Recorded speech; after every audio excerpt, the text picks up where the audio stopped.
But you see, with Nigerians are a special bunch of people who love gaslighting everyone into believing that. End of the day, the organization stated that they are chasing illegal immigrants. I'm not illegal. I run a business. I have this company for more than 13 years, paying taxes, employing workers, training workers by myself. How am I doing something illegal at that perspective?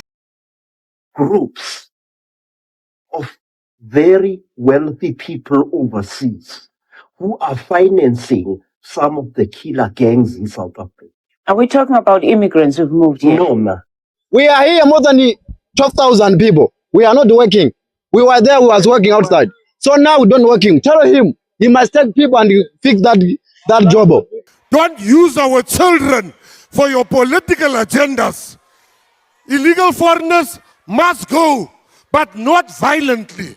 Oh, the South African JACINTA ZUMA, she is on Nigerians, saying certain things about Nigerians and also other Africans. And there is this man, Credo Mutua. If I pronounce the name correct, he is no more. He has actually predicted a lot of things that is currently happening in South Africa since 90-something. I think 94, 95, thereabout. And so many of those things are happening today. And there are other things too that probably might happen in the future. And there is another Nigerian man who is also in South Africa. And this man is documented. He has a shop. He has basically employed, he said, over how many South Africans. But still, these South African guys have gone to his shop and they are asking him to lock his shop and close it. Like, bro, I don't want to talk much. Let's go into the video. Watch. Don't forget to like. Don't forget to subscribe.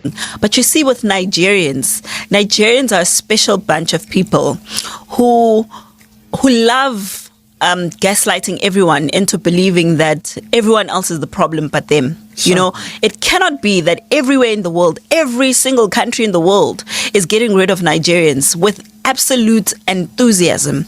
And here in South Africa, current minister who's not acting at the moment, because we've got an acting minister, issued out a list of kingpins in all 9 provinces. Yes. And 6 of the 9 provinces had Nigerians as kingpins. Yes. 6 of the 9. Every Sunday we sit and watch Nigerians doing drugs, activities of all kinds, and their excuse is always that South Africa is fertile. They are poor. Oh, I'm coming from Nigeria because blah blah blah. They always have it there. So we are fighting for resources with people that are from outside, whereas people died so that South Africa can be free. So let's picture this. There was apartheid.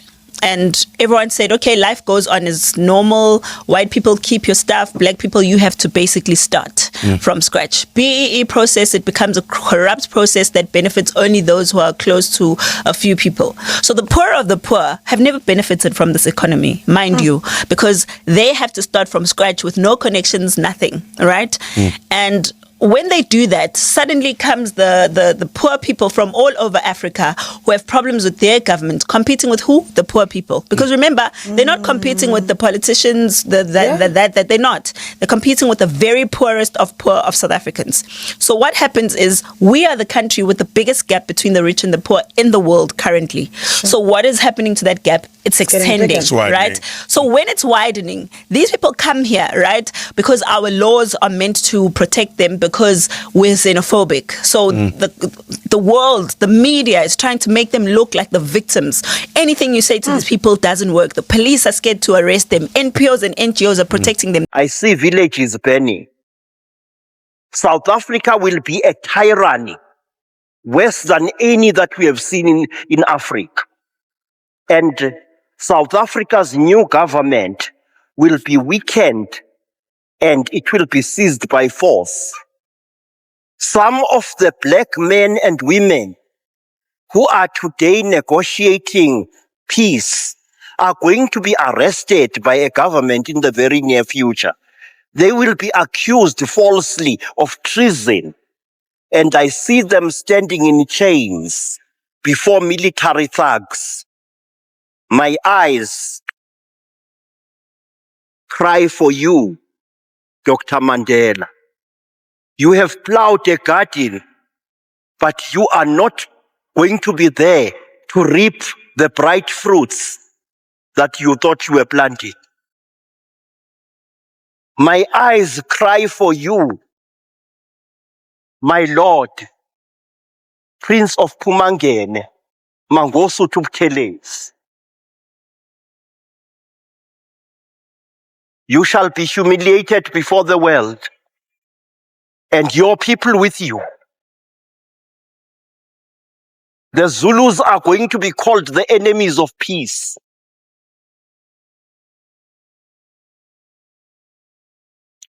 And many are going to be destroyed. My eyes cry for all my brothers and sisters who are in position of leadership in South Africa. How Gozo, Lord of the sky, why do I see you in a darkened cell? God defend you, my President Mangope. You built a great country, but I see its flag lying on the ground, stepped upon by hooligans, trampled over by murderers. Why? The near future is very dark for our country. I'm sorry to say this. America is trying to rewrite the history of apartheid, and what I fear is that during apartheid, South Africans did not tolerate that. After apartheid, South Africans are dancing with it. There are groups of mad people in South Africa. And I don't care what happens to me because I'm now going to state something. And I dare anyone to laugh at my prediction. There are groups of very wealthy people overseas who are financing some of the killer gangs in South Africa. Are we talking about immigrants who've moved here? No, ma. No. We are talking about very high criminals of an international stature who have made a beeline to South Africa and who are setting faction against faction, manipulating party against party. Once cooperative members of the Progressive Caucus, the EFF and the Umkhonto weSizwe Party are increasingly at odds. Interaction of America and South Africa demonstrates apartheid is not finished yet. It was badly timed because budget is coming to parliament for the third time and the president is not there. Once budget comes for the third time, it means it's a crisis. You cannot leave your country in a crisis and go to America where you're going to be ill-treated. He's going to be ill-treated. He will not be given the necessary respect. And that's what Americans do. To cover gigantic acts of theft, of stealing South African money and taking it overseas, to cover up gigantic theft of South African minerals, diamonds, gold, and the like. Our country is being murdered. Yes. We don't want any foreigner to run any business here, including you. So today you're closing. We've been telling you. Today we're closing. Okay, I have about 24 South Africans working inside here. What about them? No. The matter of fact, who are running the place? South African must run the place, not you. Not you. But I have the document. I have the right document. We don't care. Okay, guys. To run the saloon. I'm not running a saloon. I'm not running a saloon. I'm giving the South Africans the saloon. I'm running the trade shop. The saloon is being run by South Africans, not me. Listen. I'm running the head shop. At the back of the shop, I created a saloon for the South Africans. Did I do anything wrong? You must call your boss. Let's put your boss. So they've stated that you need to leave the country by the 30th of June. What's your take on that? When are you leaving? I'm a law-abiding citizen. I have all the necessary documents. I have run my business, pay tax for 13 years now. So I have the legal documents. I'm looking for the direction for the government. If the government insists that I should close my shop and go, it's coming from the government direction. I will close and go. So you are ignoring this organization? I'm not ignoring the organization, but at the end of the day, the organization stated that they are chasing illegal immigrants. I'm not illegal. I run a business. I have this company for more than 13 years, paying taxes, employing workers, training workers by myself. How am I doing something illegal at that perspective? Is that illegal? Not at all. So that's what I have my confidence. I'm ready to go. Yeah. What I'm telling them, I'm ready to go close. Even today. What I'm begging you guys is, get me a South African who is capable to manage this shop. I have 30-something workers here, South Africans, who, if you close this shop, they will be displaced. I want to make sure that while I'm going, they're in good hands. You give me money for my socks and everything, I will leave the shop for you. I'm even tired of all this harassment there and there. Everyone is tired. So I'm not arguing to go. My own problem is that I have trained workers over the years, for more than 13 years. It's a hard work to train good workers. They are here, a number of them. If I close and go, what about their fate? I told them several times, can you manage the shop? They said, no, the rent is expensive. Okay, calm down for me. I'm not going, I'm not leaving you guys behind. As long as I get somebody who is capable to manage this shop as South African, I will go. I'm ready to go. In short, you understand, boss? So what I'm saying is that you as a president can assignment, get me somebody who is capable No. to manage the shop. Let me explain something to you. All right, then. Okay. What we say, we don't want any foreigner to run any business. So if you close now, it's none of your business whether this shop is opening or not. It's none of your business. What about those South Africans who are working here? We don't care. Who have the right? It's not your concern. It's not when you see it. No. It's not his concern. It's not his concern. Who is he?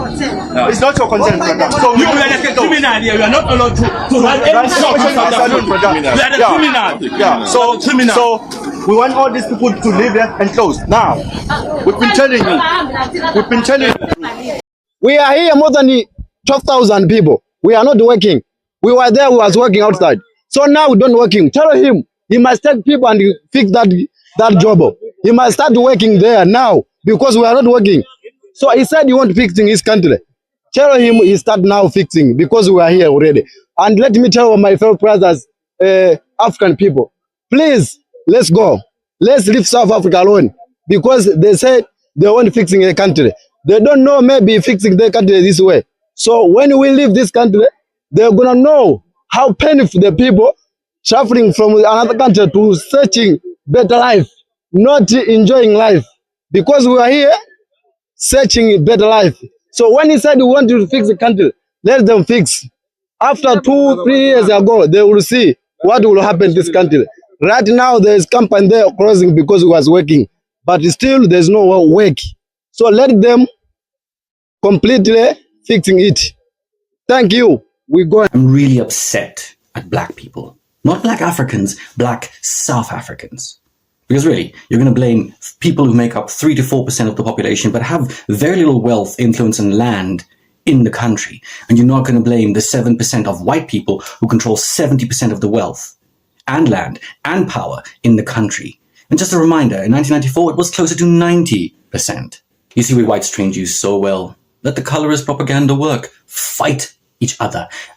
And white man keeps winning at your expense. Just as a reminder, Ghanaians never colonized you. Basotho sa Lesotho didn't create apartheid, but, they worked alongside your grandfathers and uncles in the mines. Nigerians did not take the best land for themselves and leave you with the Bantustans. White people did. But your fellow Africans were brutalized, exploited, abused, and treated less than, just like you.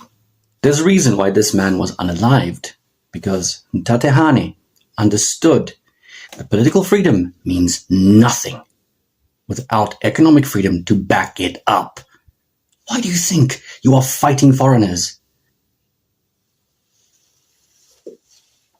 Stop fighting the foreigners and understand, if you want real change, you have to stand up against the real problem. White people. You see, this man, I strongly believe that is being sponsored by the South African government to depopulate other African nationalities living in South Africa. That's just the only thing that makes sense to me in all of this. Because make it make sense that this guy goes around with other jobless South Africans. They go and hunt down other Africans. They put it on video. They beat up other Africans. In some cases, they have unalived other Africans. And their government is not doing anything. This is a man that goes around causing breach of law and order. And the governments don't seem to do anything about it, The changes that government is doing is because last week they started to march. Government don't operate like that. The issue has been on the table of the president. We hear law enforcement must handle this matter. To the young people, don't let them use you. Don't let them tell you on the 30th You must remove illegal foreigners. You will go to jail and they will not bail you out. They will be nowhere. The cops are the only people that must remove illegal foreigners. Don't use our children for your political agendas. Illegal foreigners must go, but not violently. We are not a violent country. And you must never move young people to do crime because you don't know jail. I'm speaking as a person that spent my whole youth in jail. I'm not going to sit in South Africa and hear young people are being given instructions on the 30th to hurt illegal foreigners. That one, it shall never happen for as long as I'm alive. We've got a government, there's a law enforcement. If you want to remove illegal foreigners, do it by yourself. Bring your own children so that the cops will deal with you. Our matter is on the table. What I'll say is we left this big gap in law enforcement, and when you create a vacuum, somebody is going to take charge of that. But when it comes to businesses, already I'm seeing reports of companies like MTN, companies like Goldfields are being affected. I wouldn't say targeted, but they are facing some kind of backlash. And you see, the problem, Tulas, is when you talk of a company like MTN, if it's not able to operate in Nigeria, it's going to be less than half the size it is, both in terms of revenue, both in terms of subscriber base, and in terms of the profit they make, because Nigeria is the golden, is the jewel in the crown of the African business. There has definitely been that kind of backlash. But if we talk about tourism as well, you know, you have a company like Airlink, a South African private airline, which flies to more than 10 destinations on the African continent. That is definitely going to be affected by this. And lastly, if you look at the tourism, international tourism arrivals or tourist arrivals, in other words, people who land in South Africa by road or by air, 70% plus of those tourists come from the rest of the continent. And although they make less revenue for South Africa from the tourism perspective, the visitors tend to stay longer in South Africa, and they tend to spend more with the smaller and medium enterprises, which is good for the kind of economic growth and activity we need in this country. So from that perspective, I can certainly say whatever is happening in South Africa right now is not favorable or conducive to the trade relations or the business diplomacy or economic diplomacy of South Africa on the rest of the continent. So in a way, it becomes a diplomatic exercise for these companies, doesn't it? I see, for instance, in the reporting of MoneyWeb, Ebenezer Asante, MTN's senior vice president for markets, being deployed to Ghana to engage with the foreign minister there, but also MTN getting stuck in the resettlement processes of the Nigerian nationals who were repatriated from this country not so long ago. That's the problem. In fact, let me just say this. My little experience doing business on the continent is that you become an economic diplomat. You might know your skill. If you are a legal expert, if you are a technical expert, communications expert, one thing you need over and above your technical expertise is the ability to relate as a diplomat. And that's why a company like MTN would have deployed senior leadership. I even think they're going to deploy more senior than that, because when it reaches this level where it's one country against the other, and we might look at the Bafana game and think it's just soccer. It is not. Sentiment, business, politics, all those things cannot be separated. So you're right. It becomes an economic diplomatic nightmare when you have such incidents happening. So you see, for some time now, some of the videos that I've actually been watching from JACINTA, it seems like she has a problem with Nigerians. And even some video that I saw, she was basically talking about a Nigerian defrauding her mom and all that, a whole lot of things that she basically spoke about. So she basically has some hate for Nigerians. You know, my question is, if you have that hate for Nigerians, why mix up all other Africans? Now it has affected everybody, and just look at what what some other Africans or like African countries have actually started doing to South Africa. I don't know, but I all the time say they have a point. They have a valid point, what they are trying to say about the country, and they are supposed to, but you don't have to direct your anger towards foreigners. They are not a problem. It is your government. And for them to also enforce the laws, it is as simple as that, because the way you people are going about it, you are rather destroying the country. And that is the problem. And I don't know who is encouraging you guys to do this, but bro, you are destroying your country. And this Credo Mutua man, he is no more, but he has actually predicted a lot of things about South Africa, and not only about South Africa, but even around the world. And honestly, most of his predictions come to pass. So South Africa should be careful. I think the leaders should handle things the right way, because if not, what we are hearing, like people prophesying and also predicting, South Africa might not see something good happening in the near future. And these guys, you see, this is one thing that people talk about. This man is saying he is documented. He has a shop. He has employed South Africans. He's basically explaining himself, and clearly these guys do not want to listen. They just want him out. Listen, if I'm the brother, honestly speaking, as he is saying, he just wants, you see, I think they just want him to just go and just leave the shop. And this is his investment. You want him to just leave the shop and just go. This is his investment. Charlie, some people, I don't understand. The government should do something. South Africa, these are some of the videos that are going viral. People are seeing it, and you are saying, oh, there is no xenophobia, there is no, these things that people are, this guy is documented. He has a shop, he has employed South Africans. So what do you want him to do? Thank you so much for watching.